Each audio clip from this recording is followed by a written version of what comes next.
எனக்கு என்னன்னா, என்னை ஆள்பவன் அறிவாளியா முட்டாளான்னு தான் பாக்குறேன். அவன் எங்க பிறந்தான், எந்த ஆஸ்பத்திரியில பிறந்தான், அவங்க அப்பா யாரு, அவங்க டிஎன்ஏ எல்லாம் நாங்க சோதிச்சுக்கிட்டு இருக்க முடியாது.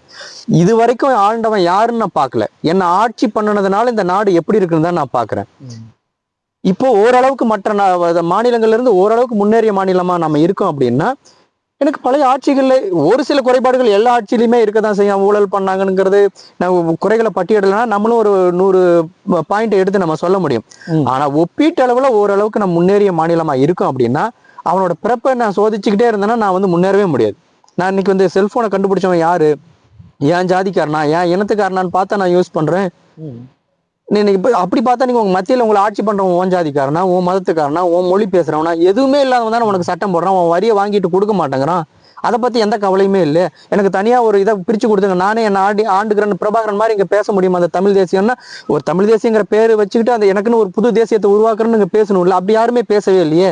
எவனோ ஒருத்தன் என்ன ஆட்சி பண்ணுங்க, உனக்குள்ள ஒரு மாநிலமா, உனக்குள்ள நீ கொடுக்குற வரியை வாங்கி பங்கிட்டு கொடுக்குற வரி வாங்கிட்டு நான் ஏதோ பிரிச்சு கொடுத்து நான் வாழ்ந்துக்கிறேன்னு தான் நீங்களே நின்றுட்டு இருக்கீங்க. உங்களுக்கே உங்களுடைய சித்தாந்தத்துல முழுமையான உடன்பாடு இல்லைல்ல.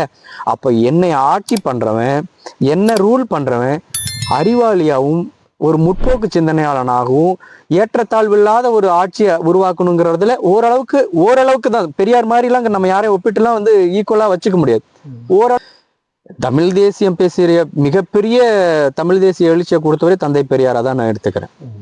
திராவிடம் பேசுறதுல தமிழ் தேசியங்கிறது வந்து விலக்கி வச்செல்லாம் யாரும் பேசவே இல்லை. பிரபாகரனே அப்படிதான் எடுத்துக்கிட்டாரு. பிரபாகரனுக்கு அங்க வந்து தமிழ் தேசியங்கிற சொல் என்னவா இருந்துச்சோ அதே தான் இங்க திராவிடங்கிற சொல் அவருக்கு பயன்படுத்த. அவர் எந்த ஜாதியில பிறந்தாங்கன்னு பார்த்தெல்லாம் உதவி கேட்டோ ஆதரவு கேட்டோ எல்லாம் வரல.